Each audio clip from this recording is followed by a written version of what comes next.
we're having some difficulties. Okay, great. So recording has started. For those, we just finished the introductions. I will be uploading those afterwards, the bios for the speakers, so that you're aware of who the speakers are and what their roles and responsibilities are. So we received a lot of questions, but a lot of them kind of rotated around a specific set of recurring themes. And one of these themes was, I think, this kind of newer addition to the residency application process, which is this question of program signaling. People were curious about how to choose which programs to signal and how signaling and regional preferences might interact. So for example, if you signal a program that's outside of your regional preference, how will programs view that? So in the interest of not asking all 5 of you the same question, I will direct this question to Dr. KH and Dr. G. And Dr. KH, if you'd like to start. Sure. So I think, first of all, this is all new for us, just like it's all new for all of you. So a lot of how people are going to use it is, we're still figuring it out as well as you guys. Really, the idea of the signals and the regional choices is meant for you to be able to highlight your application as programs directors are going through these thousands of applications and deciding who to invite for interview. It's really focused on getting that interview. And then afterwards, it really doesn't have much meaning as far as ranking, because we know so much is going to change between the time of interview and then ranking. So I think you do have to be thoughtful about how you use your signals and how you use your regional markings, and it's going to be very unique to each person and very individualized.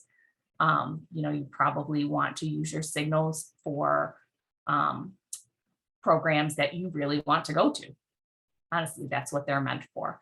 And be realistic about what programs those are, because the guess is that probably the really highly competitive programs are going to get a ton of signals. And so if that's not a program within your reach, maybe don't waste a signal on it. And also be mindful of signaling home institutions, whether or not those require it. Most home institutions should not be requiring you to signal them. And the same for any place where you may have done like a visiting elective or rotation. Daniel, you want to add? Yeah, so I think the second part of the question, how do you pick these programs is going to be really important. So, my advice to all of you who are applying this application cycle is to really do your homework and research about programs. You might want to first start taking inventory of what you are excited to train in or learn about, or maybe even where you want to live. And then kind of work your way through, all the programs, arguably in ARIS, and just really try to figure out what's the best fit for you.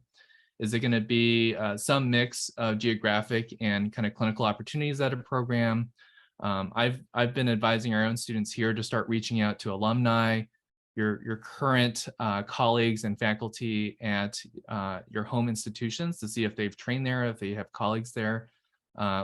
Certainly cyberstalk them on social media and their websites to try to get as much data and information. We do know that to Dr. KH's point about, it's likely that the top quarter of programs represented on Doximity and other ranking websites will probably get more than half of the total signals around the country. So again, it may stick out that if you don't signal a top program, there's probably a chance that you could have used that signal in a different place or kind of readjusted your strategy. The other things I'm going to say too, which hopefully should be fairly obvious, is that you should use all your signals. We from the other specialties who have used this over the last year or two, we know that having a signal at a program, especially if it's not going to be maybe a top 20 program, is likely to increase your rate of return of maybe twofold as far as your chance of getting an interview offer from them.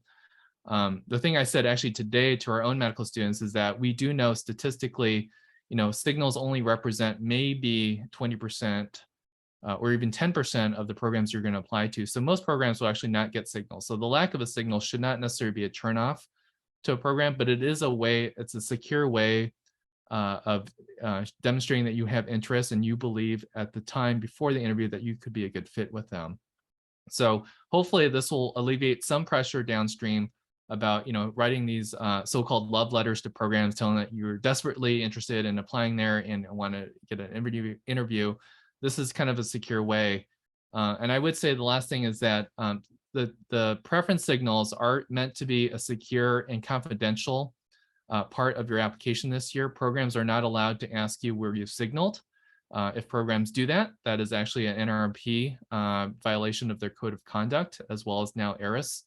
Programs can actually get in trouble with that. So I think if you're getting bad vibes and the program like flat out asks you in the interview, where else have you signaled? That's actually not okay.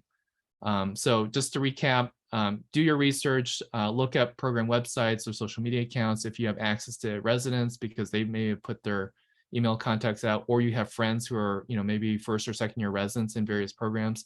This is the time to reach out and kind of really distill down to what you think your top 5 programs may be before the interview. Thank you so much for weighing in on that too, Dr. G.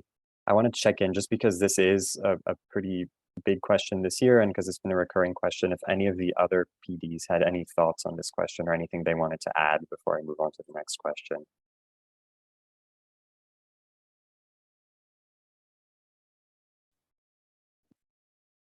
I think I covered what I would have covered. Yeah. Great. Yeah.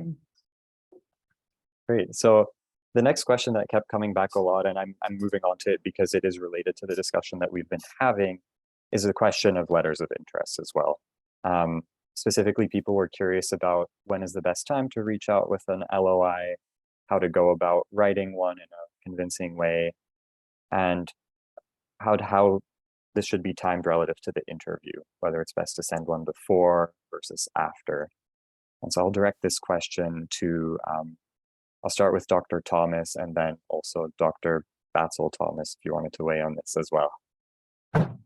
So I almost want some clarification. So I feel like I'm going to talk about a couple of things. So there's letters of interest, and they can happen. There's letters of interest, and there's also like post-interview communication. So I'm going to make the assumption that we're talking about what should I be saying before I have an interview. I think the important thing is it's really okay to send an email to a program. So I'm actually going to go back, and my favorite mantra for much of recruitment season is grace and patience. There are several program directors here in APDs, and I guarantee that none of us schedules and plans our recruitment the same way. There are some programs that send out all their interviews at once. There are some programs that send out their interviews at partial. There are some programs that do a different process altogether. We all know programs are trying to at least be transparent about the process. Most psychiatry programs don't overschedule, don't over-interview, things of that nature, but it's a very highly variable process along those lines. And there are a lot of applications to go through. So please give us grace and patience. Some programs are dealing with thousands of applications in a sitting and in a setting. And so that can be really challenging. I think a short, meaningful email that says, I'm interested in your program and here's why. I think sending that once, you know what I'm saying, once, don't send it 6 times, can be really important to be sending to a program, and just so that's something. But again, meaningful, don't copy and paste it. Don't resend it multiple times. Don't take a moment to don't do it on your phone where the fonts look funky and different. I think that could be really, those are things that program directors notice and see, and can be a little bit of an unintentional turnoff. A simple email saying, I'm interested in your program. Would you please take a look at my application? Maybe programs haven't even gone through it yet, and they're still like, oh yeah, thank you for this nudge. I will take a look at your application. It's perfectly okay along those lines. I'm also thinking about the other half, which is post-interview communication. I don't think you need to send letters of you're my top choice, you're my first 5 places. I'm gonna it's okay. A thank you so much. And if you have additional questions about information about the program is great, but I don't think we need to get into these back and forth. It's a match violation for programs to say, we're ranking you 1, 2, 3, 4, 5. But we're always happy to talk about information. Maybe you've had a couple more interviews and you felt like I want to ask 10 more questions. That's perfectly okay, but don't get into this weird arms race of processes there. Those are my thoughts. I'm gonna turn over to my friend Sandy. And I think I would reiterate a lot of that. I think the initial letter, particularly if you haven't heard anything the first couple of weeks, can be helpful because we are going through thousands. And again, I think, this is my perspective. As you mentioned, every program handles this differently. I know some program directors that don't read them at all. I do read them and save them. I will admit I don't respond because I get so many and I only have so much time in the day. So I don't respond to them, but I do read them and I do mark them and look at them. And where I find them particularly helpful is for people that maybe do have an interest in our program, but don't have a clear tie to the region. Because most people, we do have a regional preference, just being where we are in the country. And so we tend to interview most people with a good application near us. But if you don't have a clear tie, those are really helpful for me. And sometimes will be it'll pull out and be like, okay, let me look at this application and consider it. Because we have 500 people that don't have clear ties to the region. It's hard to know, which ones that we want to interview because we do want a diverse class. And so I do find that helpful, particularly if you don't have a clear tie. And I agree, after the interview ones, I would recommend, again, a thank you note's fine. If you've got questions, I don't respond to those either unless there's a question, because I just don't want to get into the whole, how are you going to interpret what I'm going to say? I don't know where you're going to be in my rank list yet. I don't know how far I'm going to go down the rank list. I just find it, it's just not helpful, and how much people misinterpret what you say. And yeah, so I just, if I read emails afterwards, and if there's questions, I respond, but otherwise don't. And we don't use them for ranking. So I don't think it's necessary to send you're my number one. And then I will say, if you are going to send that, just send it to one program. We do talk to each other. And I have gotten multiple where I'm ranking you number one, and then you don't end up there. And you're like, oh, well, that we remember that. So if you're going to send one that I'm ranking you number one, just send one. But I don't think you need to send them at all. So that's my 2 cents. Thank you both so much for weighing in on this. Does anyone else have anything to add before I move on to the next question? I would say that the most convincing spot to really pour your heart out in terms of interest is the personal statement for that program. It's a formal way of saying that you are really interested. And to Dr. Leah Thomas's point, if you can make it hyper specific to the program and more than just, I would love to attend UT Southwestern for residency training, it is much more meaningful to us. And the personal statement, does remain, one of the top factors in terms of how most programs start to distinguish and base their interviews on. So it's arguably more important than the step scores and other things. So really customizing that personal statement is probably the smartest thing you could do, especially to what Dr. Batsel Thomas said, if there's not an obvious tie or geographic relationship to that program that you're applying to. The only other addition I had was, if you're going to send one to the PD, don't also send the same thing to the coordinator. The coordinator and the PD work very closely hand in hand. So it's pretty repetitious. So I think it ties up a lot of time, because usually the coordinator is going to send it to me anyway. So then I'm getting doubles and whatever. So that you want to do it where it stands out and it's not so frequent that it kind of impinges on our time. And so we want to be sensitive about that. There was in the chat that came up that said in the essay, you can talk about geographical preferences. Would you still recommend sending an email stating that? I think you can choose. If you're going to do that and indicate the geographic preference, then you may not want to necessarily do it elsewhere as well. But it depends on whether you're doing the essay and whether you want to do it at that point in time as well. So I think that would really be up to you. I just want to reiterate one more time what Dr. Thomas said about just make sure that it's individual to the program. You're not cutting, because I can't tell you how many I get that are clearly, they've cut and pasted, dear program director, or they call me Mrs. Thomas, or, there's misspellings. It should be common sense, but I can guarantee I'm not the only one that gets lots of those every year. And those just go in the trash. I don't even mark them, because that's just not helpful. But if it's one that is clearly they've read our website, know something about our program, and have it, talk about a tie to the region, or just even a interest in something that we offer, then that I find useful. Thank you all so much for weighing in on this issue. I think it's something that people struggle with a lot just based on the questions that are coming in. And so I think this is very helpful, kind of go over that.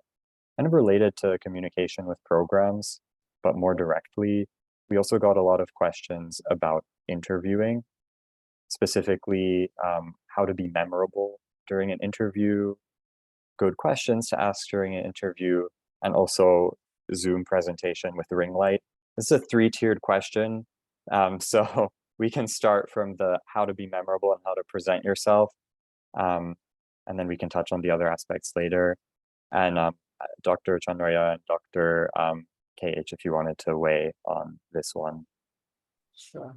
So as far as memorable, what I would say is be comfortable in your presentation. If you are trying to convey a certain persona, you're going to be very stiff. So try to have practice interviews if you can before, have other people look at you, videotape yourself, in fact, as if somebody was interviewing you, so you'll know how you will come across. And that can be very helpful for you to be comfortable with the interview. That way you can also check your background. By the way, you don't want things where the light is such that your face is a shadow, or it's such a glaring thing in the background that you can't really focus on you. I know as program directors, we've all had some times when we've had things that were more distracting in the background than trying to focus on the person. Make sure that what you're going to wear is something that is you're comfortable in, nothing that's, you know, so different that it would not be considered professional, for example. And then I think really having an idea of what you want to ask, I think makes sense. If you have a few questions, you know, you want to ask, whether that's the same questions you want to ask across all programs for consistency of comparison, or whether you have something specific to that particular program that you're currently addressing.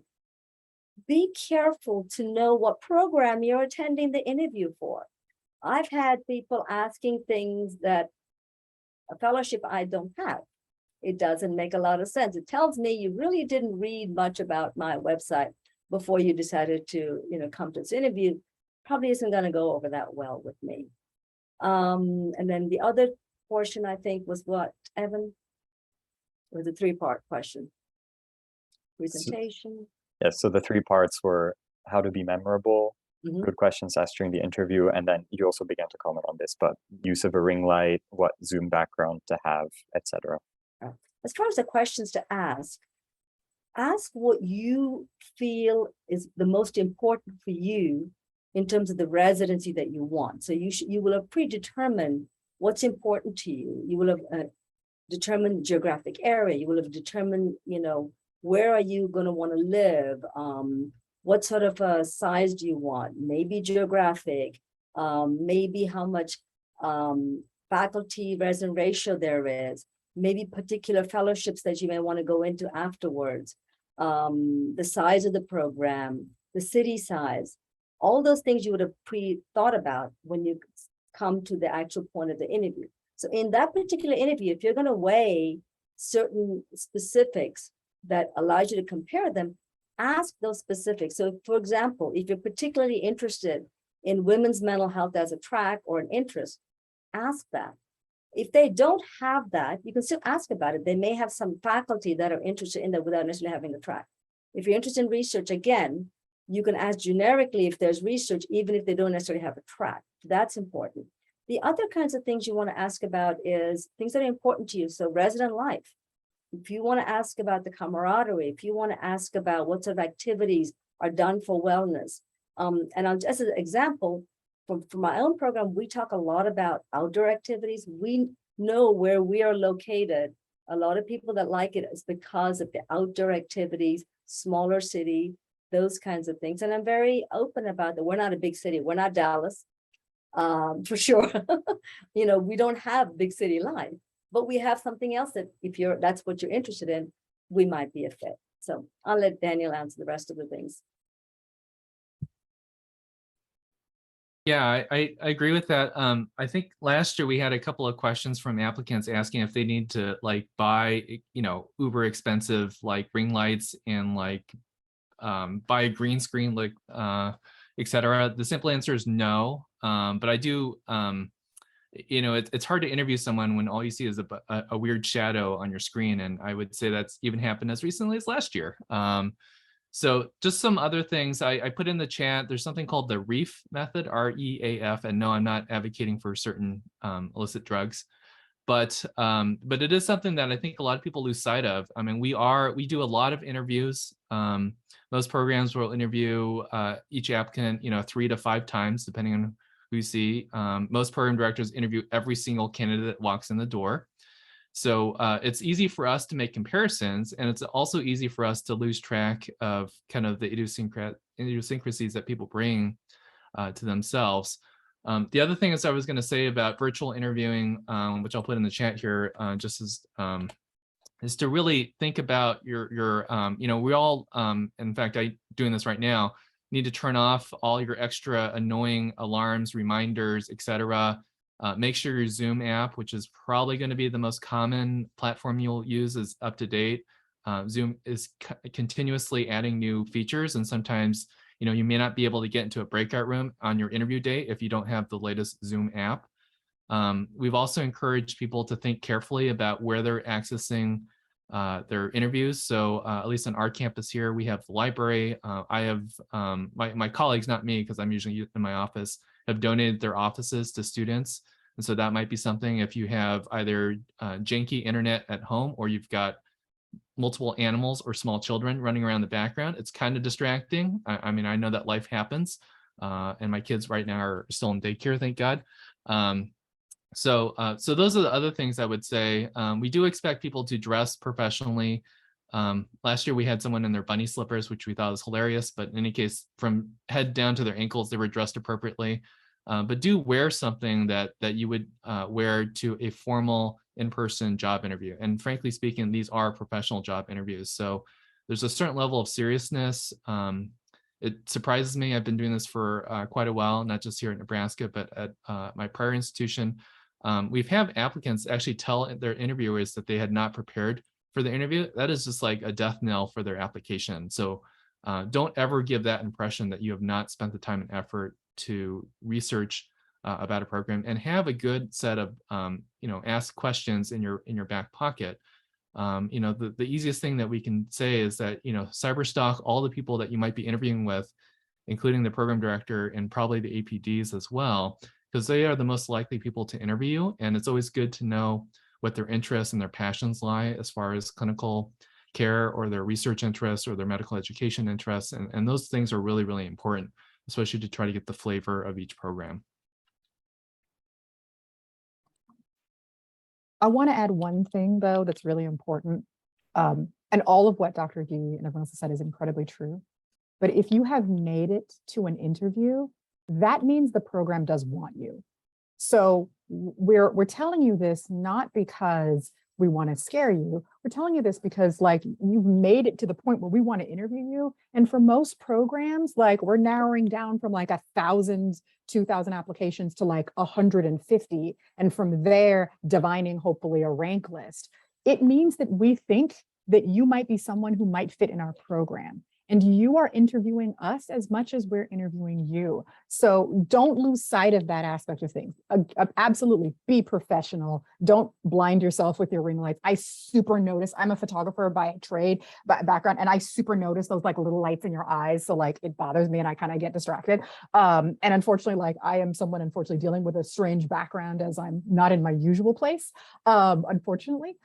So, things happen, and give yourself grace and patience, but you're interviewing us as much as we're interviewing you. And if you've gotten an interview for a program, it means the program thinks that you might be someone that we might think might be someone who would be an excellent resident at our program. So hold on to that as well.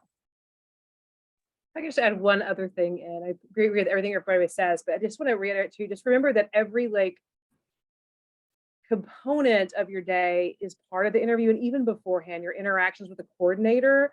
I mean, I can tell you there are people we've not ranked because of their interaction with our coordinator.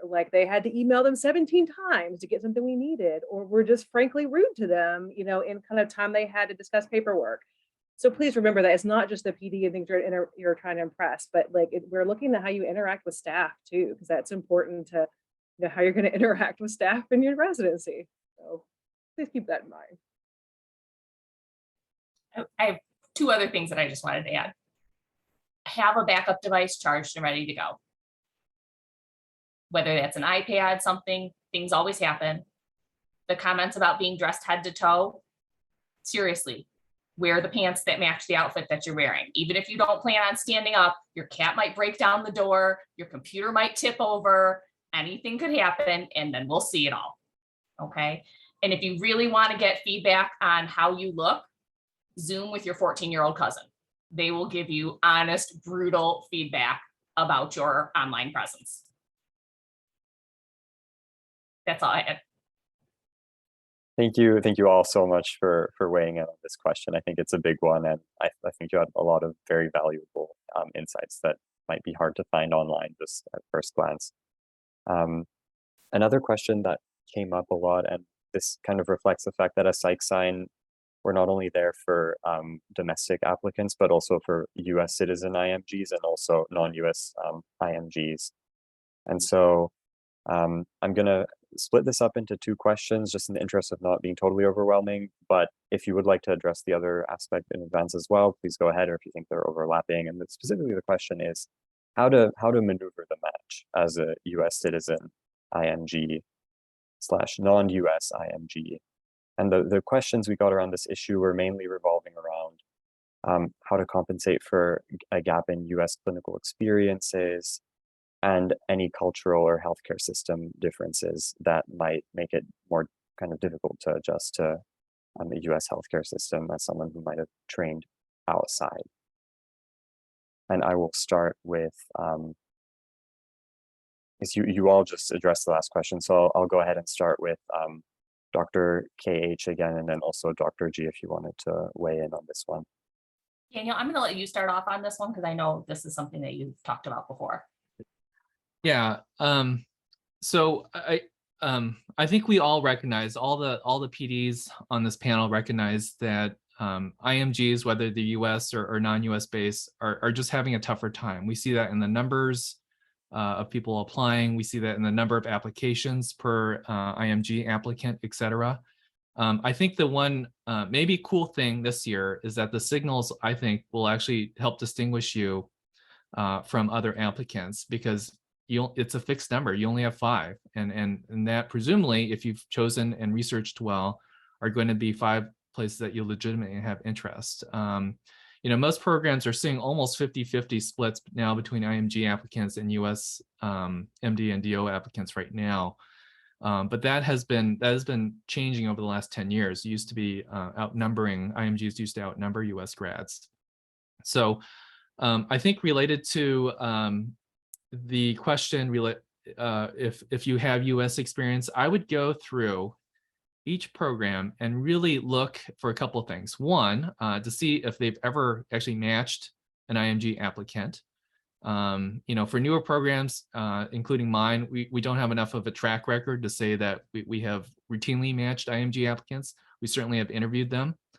But for well-established programs, especially larger programs, that's kind of a signal in and itself to know how friendly they might be, or looking at, kind of psych adjacent programs like neurology, et cetera, to see if and we do overlap obviously in training. The second thing is to also be super clear, both with the program that you're looking at and the institution, what their restrictions may be for IMG applicants. It could be visa issues, like they only have a fixed number and they've already exceeded it, and so there's no chance that they would take new IMG applicants this upcoming year. If they have a very specific years between medical school graduation or US clinical experience, those things would also be taken, should be taken under consideration. And, some schools also, some programs and institutions will also use, the so-called California list or other list of foreign medical schools that they would only accept applicants from. I think it'd be a total waste if you didn't do all those, if you're an IMG applicant and you're applying to a program which arguably has very little chance of either interviewing or even matching you. So I think this is, again, to my earlier point, this year in particular is really putting the onus on researching your programs really well, and making sure that there's some precedent set for programs. I would just say that, especially now in the interest of DEI, as it should be more important for every program, regardless of discipline or specialty, I think a lot of programs, including ours, are looking for people who speak languages that are represented in the areas that we work in. So if there's a strong refugee population in a given location, and you know that residency program does work with that group, I would consider that, I mean, that might be a good hotspot to really kind of target certain programs. You know, Spanish speakers are almost universally welcome across the country. But, you know, interestingly, here in Omaha, we have a very large Sudanese population, and other folks who speak Swahili and other languages. In fact, one of our residents actually speaks Swahili. He's not an IMG resident, but, you know, it's certainly something that I looked for as a skill that is certainly very valuable to some training programs. So I'll pause here. I know for other PDs who have much more established programs, they have more wisdom, but that would be my immediate thoughts on helping IMG applicants this year.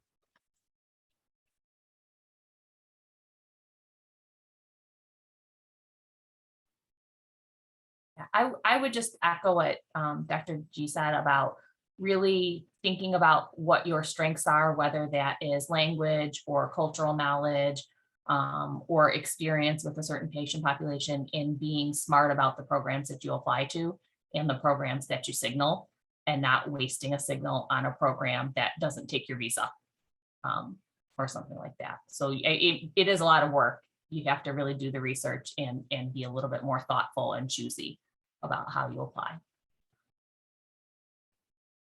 Thank you both so much for weighing in on this issue that comes up a lot for us. Does anyone else have anything that they'd like to add to this issue, specifically regarding IMGs?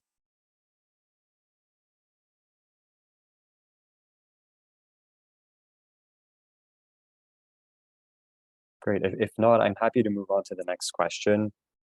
And the way I describe this question is that it's a bit of a grab bag of essentially red flags. So students were asking, and they were defining them themselves as red flags. So things like gap years between medical school graduation and application to residency, things like leaves of absence during medical school, or low STEP scores.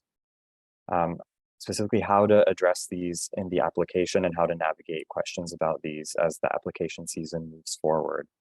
And so the people I'd like to direct this question to are Dr. Thomas and Dr. Batsel Thomas. So it's not a red flag. It's a life event. Life happened. Like, people have all this stuff happening in their lives, and you should not sit here and like have to apologize for it. This is where the personal statement comes into play, because here's the thing. If I don't have some explanations somewhere in the system, I'm going to fill the gaps with whatever's in my head about it. And I remember I had a medical student I interviewed, this was probably 5-10 years ago, and he didn't explain anywhere on his application the absence he had. And it was something really benign. And I was like, you know, if you would just explain this a little bit, like, I wouldn't have been sitting here being like, what all happened? This is where your personal statement can have this opportunity. You know, personal statements are, I think of them as opportunities to sort of who I am, why psychiatry, what am I thinking about for my career? And if there are any bumps and bruises on the academic calendar, like, there's a place to explain them. And they can be a variety of reasons, you know, and I noticed in the last couple cycles, people took off for a variety of reasons, medical reasons, financial reasons, et cetera. Just explain what happened. If you can talk about how you grew, how you changed, how this benefited you, what was necessary about it, I think that can be a really important part of the process. You don't have to go in apologizing. I think you just need to explain what happened. Not explaining is the worst thing. So just like leaving a gap where we're all going. And yes, I have colleagues that will count and be like, so you took off 3 years between here and here, what happened? You know, and that's like, just help us fill in the gaps. We just want to know. There are maybe a variety of reasons why people had breaks or pauses in their processes. And so simply being able to explain them can be really important. I don't think about a leave of absence as a red flag. I think there are other things that can be much more red flags, like academic failures, challenges like that, professionalism violations on your dean's letter. That's a red flag. You taking off 3 months because you had a baby, that's a life event in my mind. So those are my thoughts. I would certainly agree with that. I think, yeah, that is the most important thing, is explain it. There's been so many times we get one where whether it's, I agree. I don't think a leave of absence is necessarily a red flag as long as I know what it was for. And so just commenting that. And sometimes there is red flags, or if you've had to repeat a course or repeat a year. And I can tell you, sometimes we get applications, it's never mentioned. And that to me is a red flag that it was never like brought up, like what happened. Because I think, we've interviewed people who have had to repeat a year or repeat boards, and we've taken people in our program, but there are people who've shown that clearly in their application, they have grown from it, really explain kind of what happened, what they did differently, and why, this is no longer an issue. And it helps if your application shows that, like if there was issues early on and you're doing well clinically, then that's definitely reassuring and, much less worried about it if that's the case. But I think being able to explain if there are these more like what we would consider red flags, professionalism issues, having to repeat courses or clerkships, that there's an explanation about what was happening, how you've grown, and why this is no longer an issue is really important. I also want to make a point, is also talking about something that comes up sometimes is folks often ask, people's journeys to psychiatry often happen because of their own journeys for their own mental health reasons. Sometimes they've realized that they themselves were struggling and needed to ask for care, and that's part of their journey. The way to think about speaking about that in your personal statement, and a personal statement is meant to be very personal. Remember, but also your personal statement is read by everybody. If you feel like I have done some work in therapy, I feel better, I feel like I could talk about this with lots of interviewers, then by all means put that in your personal statement. If you feel like I'm still processing stuff, I need a moment, maybe then that's something you don't put in your personal statement, but you bring it up with the program director and you say, I've been doing my own, maybe you want to ask about that. Maybe that's something, going back to interview questions, what are my own resources for therapy here, or medical care, or et cetera. And maybe that's something I don't want to disclose to the entire process. So maybe you have to say, I took a leave of absence for medical reasons, still going through stuff, that's fine. And then explain in more detail to the program director. But again, I do want to point that out. We are psychiatrists. Many of us here have had our own therapy and found it wonderful and valuable and important. And that's one of the reasons that drew us to this. And so many of you may be having that question of, should I put this in? Should I not? And so again, it's going to be really personal. Talk to your faculty advisors about what you should say. Reflect upon that yourself as well. Thank you both so much for weighing in on this. And I thought that was an important clarification too that you made about these not being red flags, but more generally life events. I just wanted to check if anyone else had anything that they wanted to add to this discussion before I move on to probably our final question. The only thing I wanted to add is, if you have multiple leaves of absence, it's particularly important that you be able to explain that in some fashion, because that's really going to look like a red flag. One, most of us recognize there are varying reasons, and even if you don't say anything specifically about it, but sort of mention it, as Dr. Thomas said, you're going to maybe talk about it more if you want to in the interview, whatever. That's fine. We recognize things happen, medical school is tough, so that's fine. Whether it's for psychological reasons, medical reasons, some family law, whatever else it is, it's fine. If you have multiple though, that really is a red flag. So you really want to make sure that if that's the case, that you explain that in some fashion. So I just want to add that. Thank you for adding that. Is there anything else that anyone else would like to add to this discussion?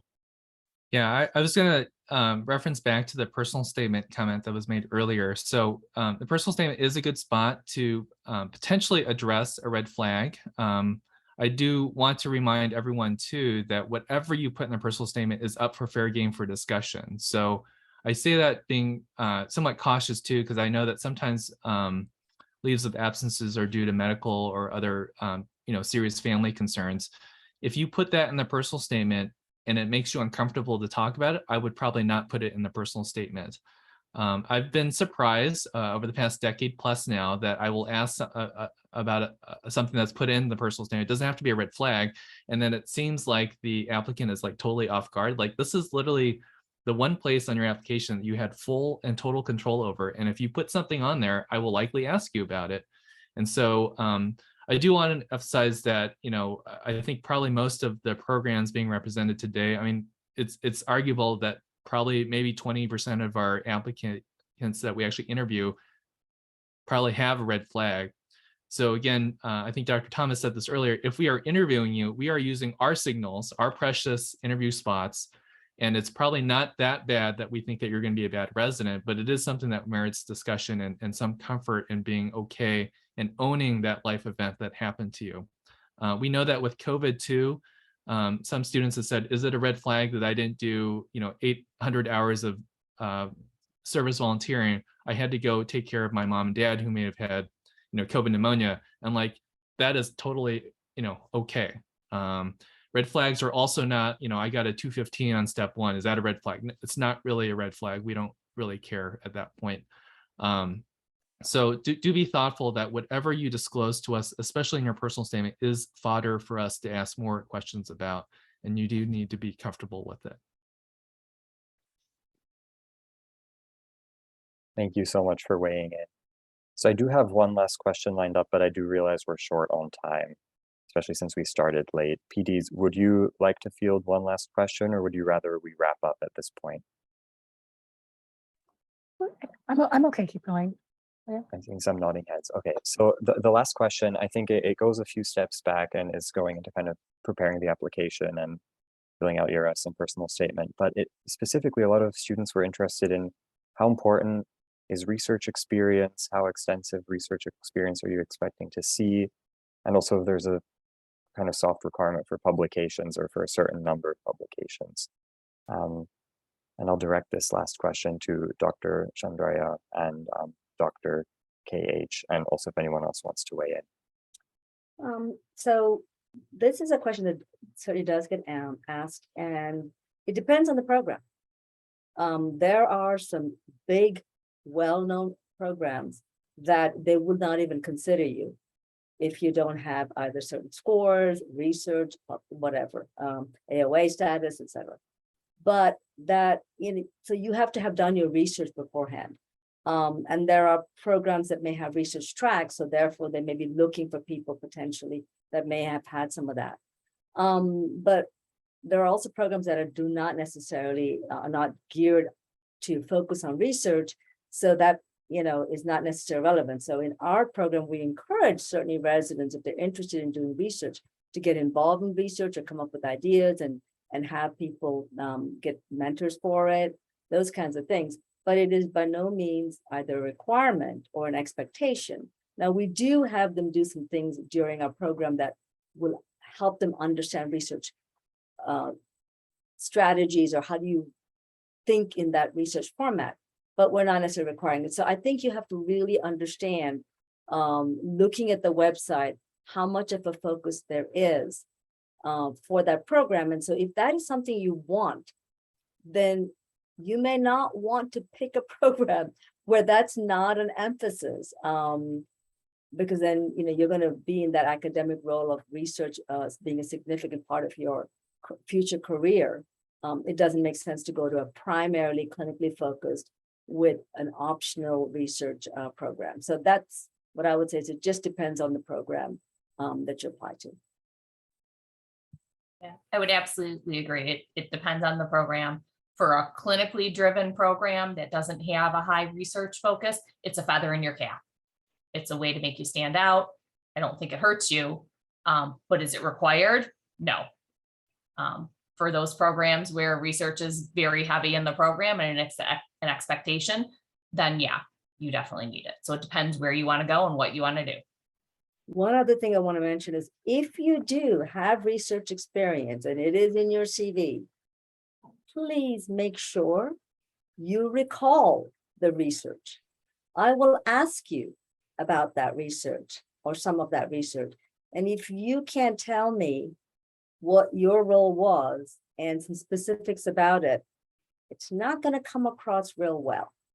So you'll be surprised how many people have not been able to. When people answer it for me, they know it inside out, they know the end, they know their results, they know what role. That impresses me really well. So if that is something that you want to use as an additional factor, as Dr. Klisz-Hulbert said, then absolutely know it Go back and review whatever research it was that you did or the publication that you were involved in, and be honest with your role in it. We don't expect you to know all of it. We want to know, what did you do? Because that's the only portion you're going to thoroughly understand and be able to answer questions on. I just want to echo this. I think Dr. G wrote a wonderful comment in the chat. So depends again, like, and I think I was saying it depends on programs. So our program has a research track, but that is really meant for like MD, PhD, people who plan at the end of their career to have like an 80-20, I'm going to write my own K award. We also have a general program, and the people who apply to both of those are very different processes. Most of our programs, actually all programs because of the ACGME, require people to learn some kind of scholarly project at the end of their residency. But again, for most programs, like, it's not like we're sitting here, like, don't feel an obligation to check off boxes. Like, I need to have this much volunteering and this much research and this much this. Like, do things you love, not things that you like pick on a checkbox. That's for folks who really are a little bit earlier in the process. I'm not sure the mix of folks on the call. But again, like, we're not sitting here being like, oh, you didn't do any research. And again, maybe what you did during your time was something, personal and meaningful.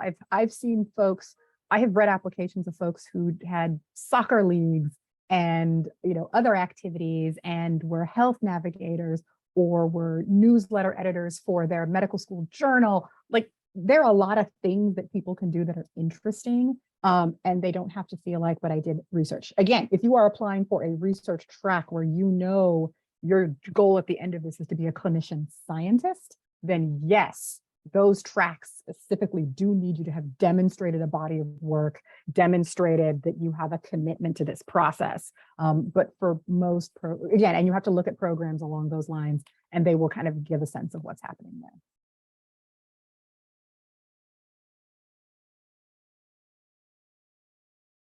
Well, yeah, with that, thank you all so much for joining us today. And on behalf of PsychSci and also on behalf of all the attendees who are coming to you from all stages of the process, and I think have benefited greatly from all your input. I'm going to hand over to Gabby, who really was the main driver of organizing this event and coordinating all these PDs being with you today, just to say some final remarks and to share with you the poll that I discussed at the beginning of the meeting.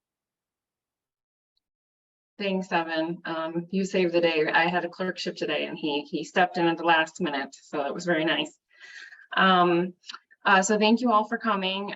If you're applying this cycle, good luck. This was recorded, so we're going to be sending out the recording, making that available, and also sharing our panelists' bios. To our panelists, thank you so much. This is really helpful to so many of the applicants, the people that are going to be watching the recording, and I know you don't have a lot of time, so thank you.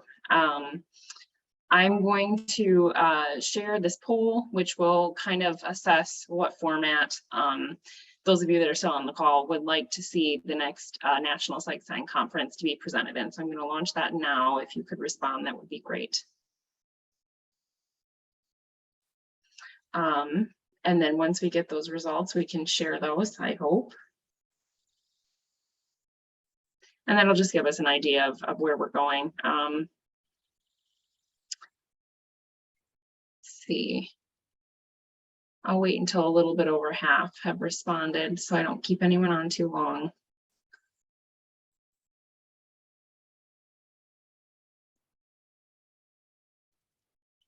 Okay, looks like it's up there. So it does seem that the virtual option is what most folks are choosing, which I think makes sense because there's a lot of funds that go into attending any conference. So again, thank you all for attending. If you have questions, reach out. Our emails are on our website.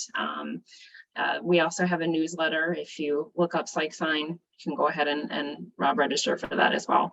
Thanks again to our panelists. Thanks for sharing your time.